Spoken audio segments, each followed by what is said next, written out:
Hello, everybody. I see a few familiar faces here. It's very nice to have you here with us. I'm Randi Jones. For those of you who don't know me, I'm the Environmental Health and Safety Manager for North America, and I oversee manufacturing in our various locations, distribution centers throughout North America, and of course, I am your resource to all of you fabricators. So what I'm here to do is to give you a step-by-step of what your goals should be and give you examples of best practices. You might have an uh-oh moment of I'm not doing that yet, and that's perfectly okay. That's why we're having this seminar, and we're here to support you. So with further ado, it's a 60-minute presentation. I'll probably speed it up in some areas, but throughout, don't worry about the hour timeline. If I'm starting to hit it any time throughout the conversation that I have with you, please converse with each other as well. Raise your hand if you have a question. Do whatever that you want, really, because this is for us, okay? What you need to know. For health and safety, the biggest thing that we're concerned with, of course, is silicosis. We also are concerned with the type of machines that you have and the guarding and other things that can keep your employees safe and healthier. So we're gonna concentrate first on the silica portion, and then we'll also go into different tooling types and things that you can do, and then we'll transition into our new program.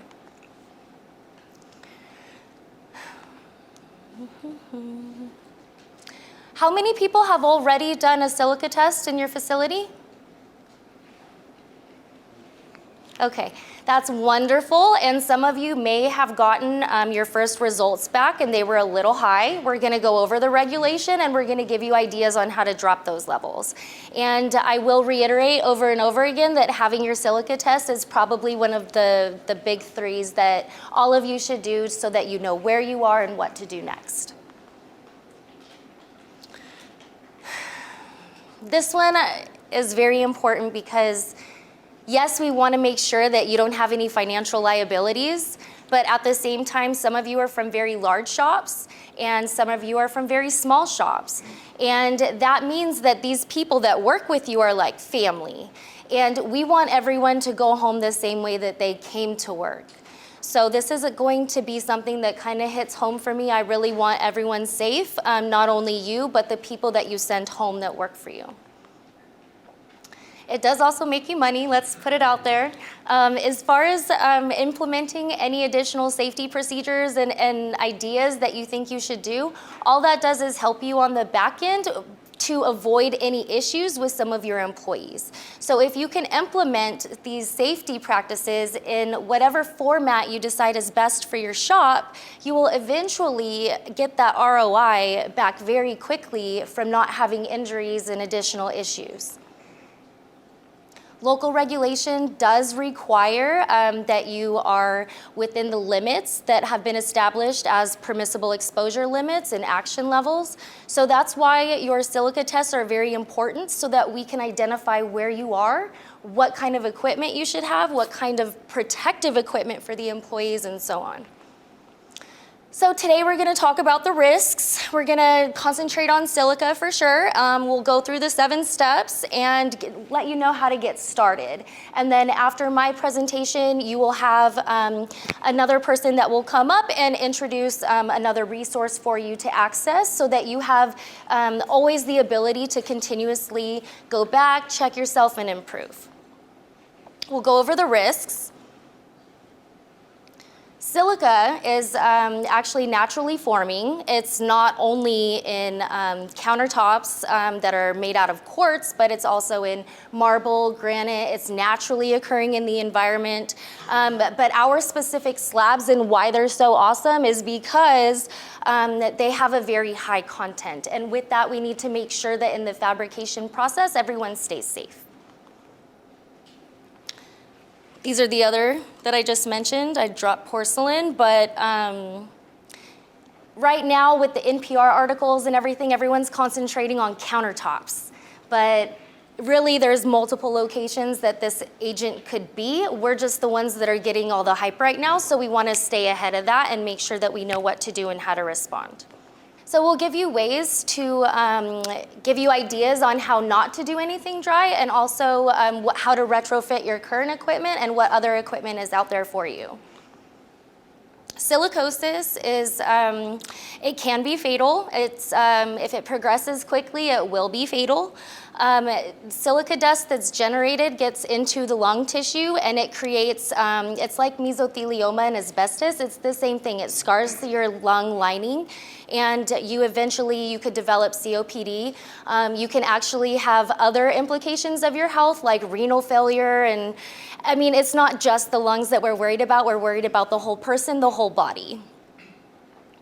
If you see anyone coughing or looking tired or something, don't always assume it's silicosis. It could be any one of us, right?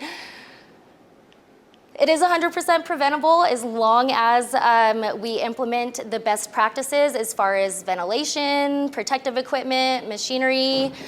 We can prevent this before it hits any of your shops. True or false? Things we heard in the field about silicosis. True or false? False. Thank you. It is possible. True. Thank you. Next step. This is the 7 steps. We're going to go over the engineering controls, which is the most preferred method, and then we're going to go into other ways that you can adapt to your facility. Cleaning and hygiene is going to be one that I touch on quite a bit. I think a lot of you, even if you do an all-wet shop and you did a silica test and it came back above the limits, most likely it's related to your housekeeping. So I'll get more into that, and I'll give you ideas on where to look for it. Because some of you are in an all-wet shop, you get this high silica test and you're wondering how, where. So we'll go into some other areas of where you can find it and go into installation safety. That's another thing, because once they leave your shop, they run into circumstances where they have to make adjustments. They may have to pull the slab back to the facility. They might try to make any adjustments on site, and that's where we need to make sure that we're doing the right thing. For air monitoring, the way that I suggest that you do this, when whoever has or hasn't, the next time you do it or the first time you do it, get about 4 different people to do the test. Polishers, fabricators, installers, truck drivers, all of them are gonna have different levels that they're exposed to. So by doing a test and doing it on each position, then you have an idea of where your biggest concerns are. You need to monitor based off of your test results as well. So if you get a certain score back, you might not have to test for 6 months. If you are below the action level, below 25, you don't have to test again if you have 2 within the same month that come back under limit, and then you don't have to test anymore unless you change your regulations or your practices, within your facility. So work with us, work with other experts in the field. I know Natural Stone Institute, they tend to send out articles and information, and they're a good resource as well. So you can go outside of Caesarstone for your information, but by all means, we're here to help you. So some of you know that the silica level was dropped by OSHA from 100 to 50 micrograms per cubic meter. This is in milligrams, but I work in micrograms, sorry. So between 25 and 50. You'll notice the PEL, the permissible exposure limit. Anything above that 50 or that 0.05 is legally an issue for you.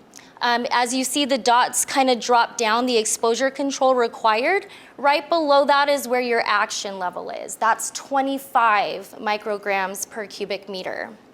So if you test between 25 and 50, then you need to do something about dropping it. If you're above 50, you're just not legally compliant, point blank. One of my biggest success stories, we had a shop that was fully dry cutting, and their first silica test came back at 5,100. They tested over 4 months. They did some of the examples that we're gonna show you, and by the time they finished their 3rd and final test, their score was 14. So it's possible. Don't feel intimidated, and there's ways to do everything. Water integrated machinery and tools. This is the first step. of ensuring that the dust isn't getting into the air, and we'll go into that now. Dry tooling, if you do have any, there's a lot of retrofitting devices like I mentioned that we'll go over, but knowing what levels you're at tells you what equipment that you need. You're gonna see different types of masks that employees could wear. You can't decide on which mask, hopefully they're wearing them anyways for now until you get your test done, but you don't know what they need until you know what you need to know, right? So definitely we're gonna go through some respiratory protective equipment as well. So water jet cutters, automated sawing machines, definitely important. Safety doors are not only to keep whatever dust or water confined, keep people safe from other hazards, but it's also a machinery issue on a safety point for me. So light curtains, barriers, anything where there's a saw or a blade or a pinch point or some sort of hazard, it needs to be guarded from any employees to go into that area when the machine is in operation. So an example of a light curtain would be once you pass through this beam, then the machine shuts off. That should be like one of the things that you consider throughout your facility is making sure that machines stop when people are getting too close. I've been to shops where I put my hand underneath the saw and it wouldn't stop. And that is not okay. So we're gonna go into a few things, but the safety doors, this is the only thing I'm gonna mention about machine guarding, but still very important. Manual saws, the operator is close to the dust source, and if there are no doors, then they're not going to be as accurate from a production point of view, but they're also going to be closer to the source itself that could cause the risk.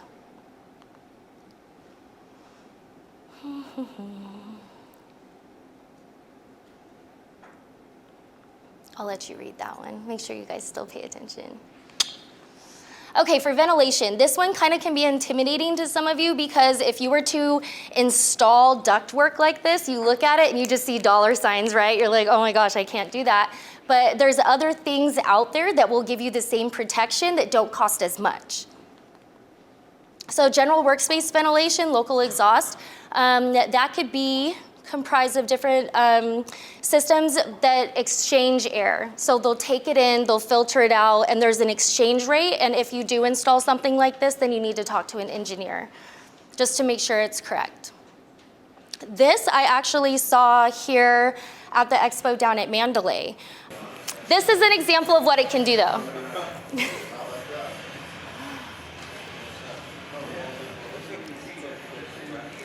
But there wouldn't be that much dust if you were cutting wet, just so you know. Yeah. So consult with the experts. You can chat with me, but definitely when it comes to installing this type of equipment, you're gonna need the engineer, like I said. A lot of your facilities, I'm assuming because of what I've seen out in the field, those really tall fans that you put on the shop floor that maybe give them air or take air away, whatever. The intent is to keep everything ventilated, but what it's actually doing is dispersing it more into the air. So then it settles in other areas. Like if you can walk past, go back to your facility, walk past one of your fire extinguishers on the shop floor and just do a check. That's what I do when I'm there, and then I know how often you're cleaning. Just a warning.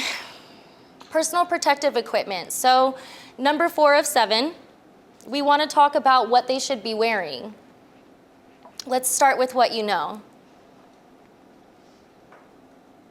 Same level of protection, all types. Thanks. Easy. So the correct respiratory protective equipment depends, like I said, on the silica test that you get, so then you know what to put them in. Then once you know what you have to follow the recommendations from the manufacturer. Fit tests are something that if you're wearing a half-face respirator, a lot of people don't know that you need a medical clearance first. And because they'll do x-rays, they'll do air pressure tests on them, they'll make sure that they're at a baseline so that they can monitor. But in addition, if your people have facial hair for some reason and you haven't had those fit tests done to make sure it's securing to their face correctly, they're still being exposed. So just because you throw it on there, let's make sure we're doing all the other things to make sure it works. Records, training, and maintenance. Records are probably the biggest thing I can tell you that you might be lacking. Any preventative maintenance on your machines, going back to that. But records of training them on silica, if you've sat down with them and talked to them and told them about the laws that have changed and why and what the risk is. A lot of you might be nervous about having those conversations with your employees, like, why all of a sudden do I have to wear a mask? Why all of a sudden are we doing this? And then you have that uh-oh feeling. And that's what I want you to try to avoid with all of your employees and give you an idea on how to present it to them. So first you can say that the laws have changed. There's more knowledge out there.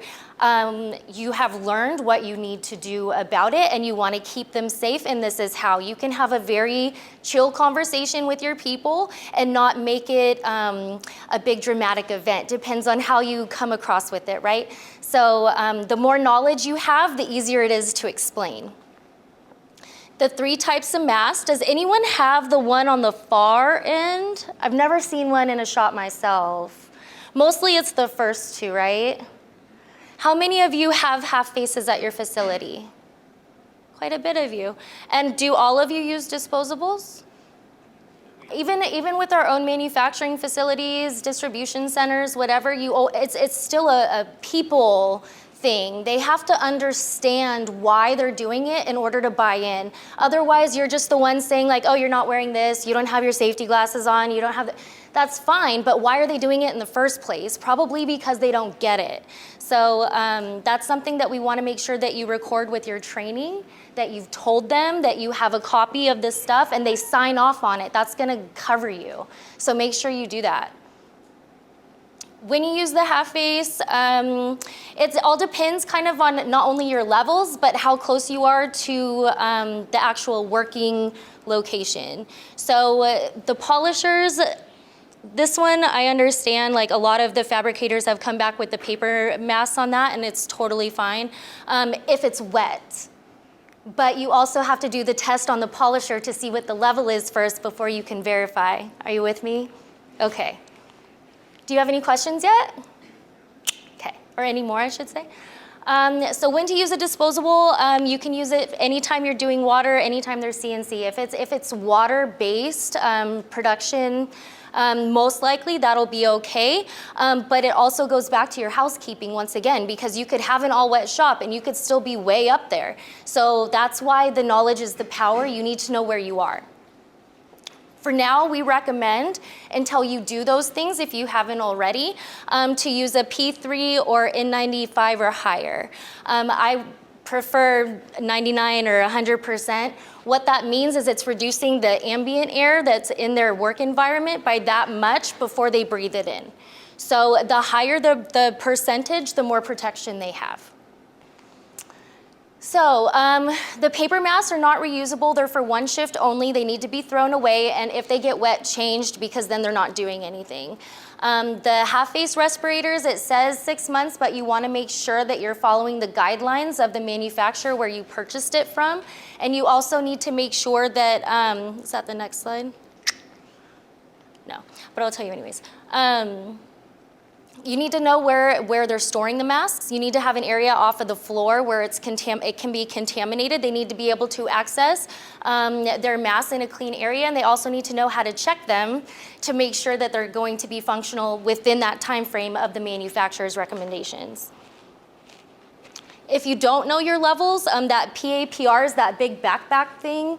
That's the one that is going to protect you the most. I think it's better if you invest in a silica test and not have to invest in that type of equipment, because we want to use the mask and the equipment and everything last.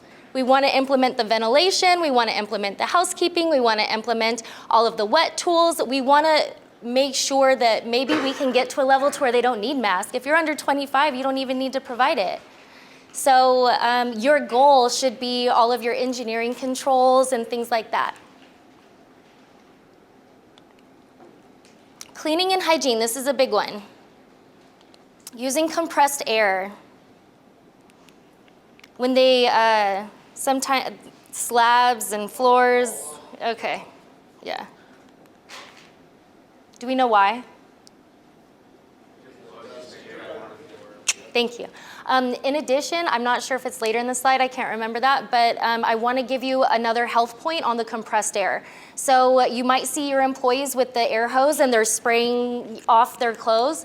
Can't do that. And not only because they're kicking up the dust in their face, most likely they're out of the work environment, they're done with their day, they're hosing off, it's just getting in their face. That's one thing. The other thing is depending on the PSI that's in your air hoses, if they spray it on their skin, that can actually lead to blood clots and other issues.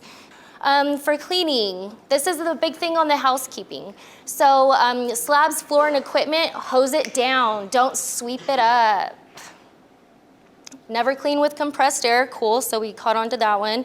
And then a regular schedule for cleaning. Do any of you have a cadence for cleaning? How many are daily? Thank you, thank you. How many are weekly?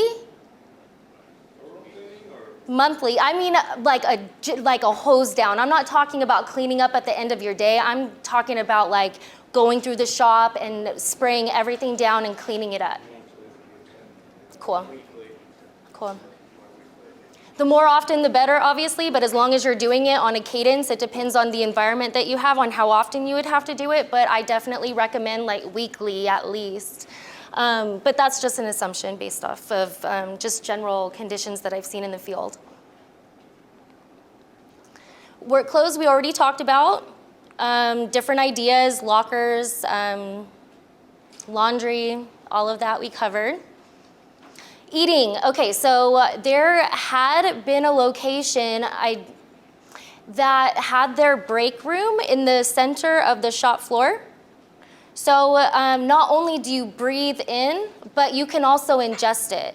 So as you eat, drink, smoke, probably a lot of your people out on the floor have their Monster cans and this and that. Make sure there's lids because otherwise they're going to be exposed in that way too. And then smoking is just going to exacerbate any issues that they have that's in the shop that we're trying to avoid. Installation. This is the one that I need a lot of your guys' input on the experiences you have because this is going to be the next major module that we come up with because of the conditions that you guys run into and the different circumstances you run into in the field during the installation process. We want to make sure that those workers and those homes are safe as well. Dry tools, true or false? Thanks. Good. Okay, so fabricate all slabs in the plant. Sometimes you get to the house, something's off, you need to make an adjustment. Take it back to the shop first, if possible. Go outside next, if it's not. But never try to do it in the person's home. And if you do, make sure you have the correct equipment because that could come back on you from a customer level, not just an employee level, and we want to keep you safe on all levels. Modifications, water integrated tools. We'll show you some examples of vacuum cleaners, dust collectors that they can take that are portable. Here's a few of them. You probably saw them out on the floor over at Mandalay. There's a couple videos for these that are coming up next, but these are some good ideas of what's out there besides just retrofitting stuff that you currently have. Wet blade cutting kit, see? So you could just retrofit what you have if it'll work.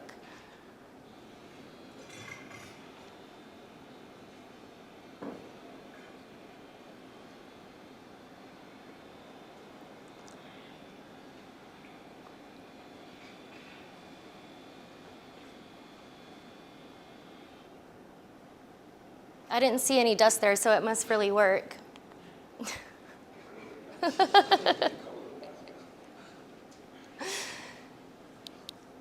This is really cool. He's just setting up for step one to get the water going, but then watch what it's for. He's wetting the countertop. I don't know if you can see that. And then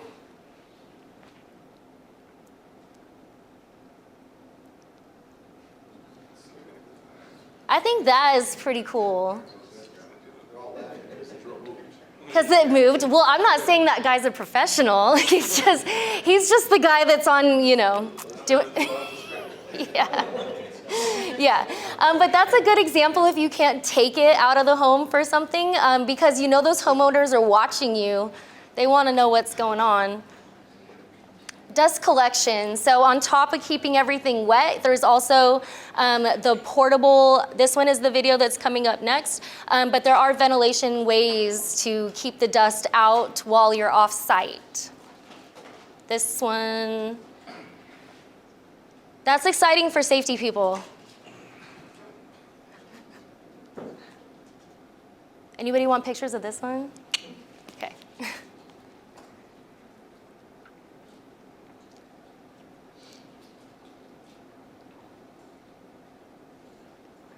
Dust collection attachment connected to a vacuum cleaner.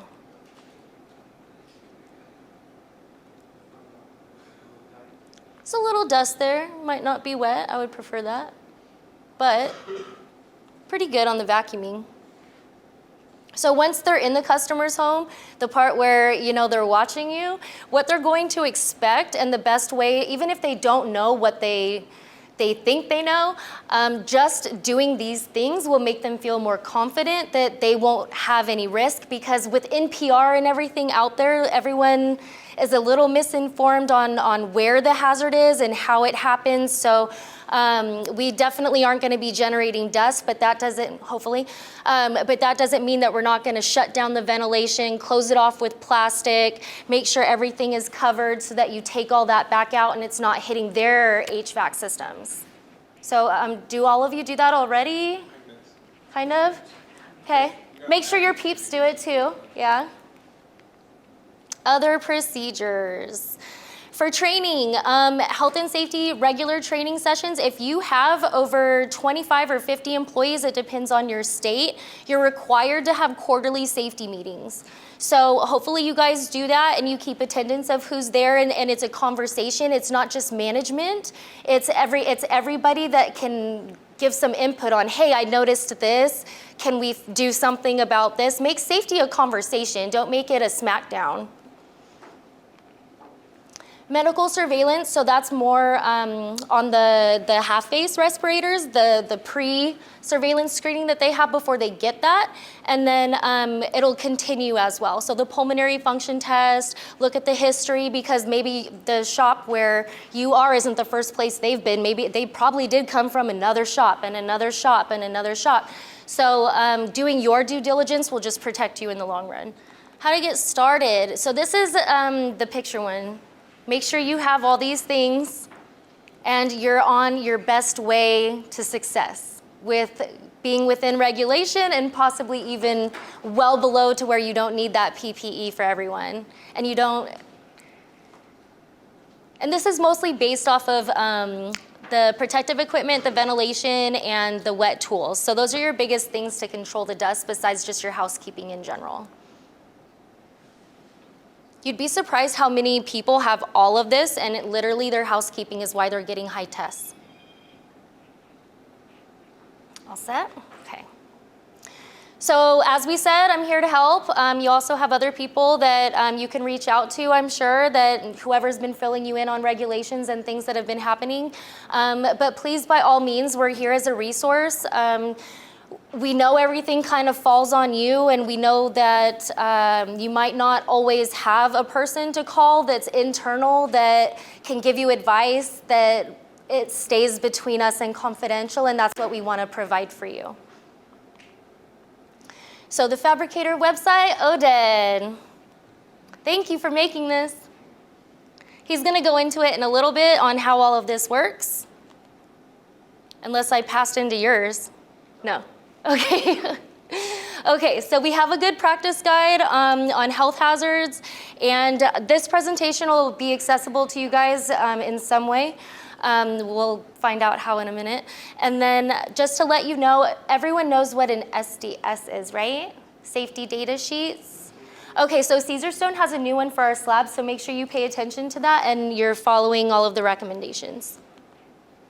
We're also going to have the Work Like a Master, Master of Stone, this incredible system that you guys are going to have available to launch. We also have a few of the swag. A suggestion is operations change daily. It depends on what's going on in the shop, right? You can probably run through 1,000 things in your head that made the day different. And in the morning, what I used to do when I had manufacturing, I come from a manufacturing CNC environment before I joined Caesarstone.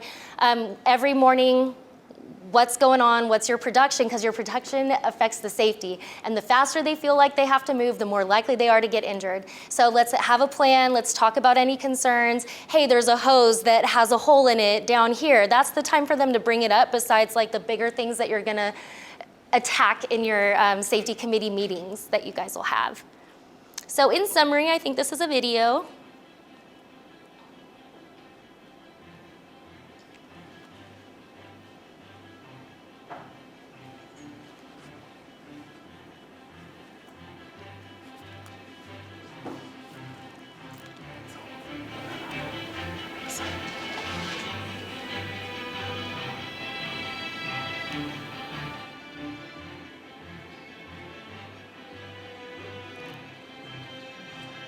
You need the ears if you haven't done the noise test, and you need the eyes anywhere but polishing.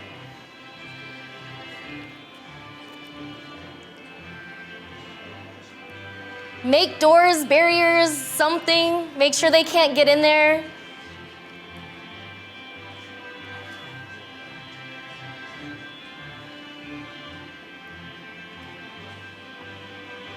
This might not be appropriate for you, and that's fine. You'll find what works for you.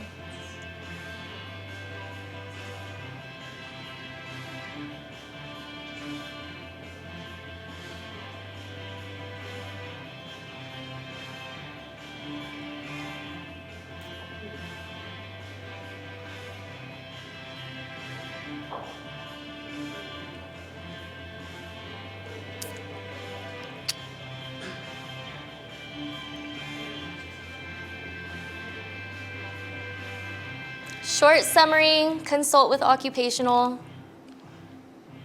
That's what that said.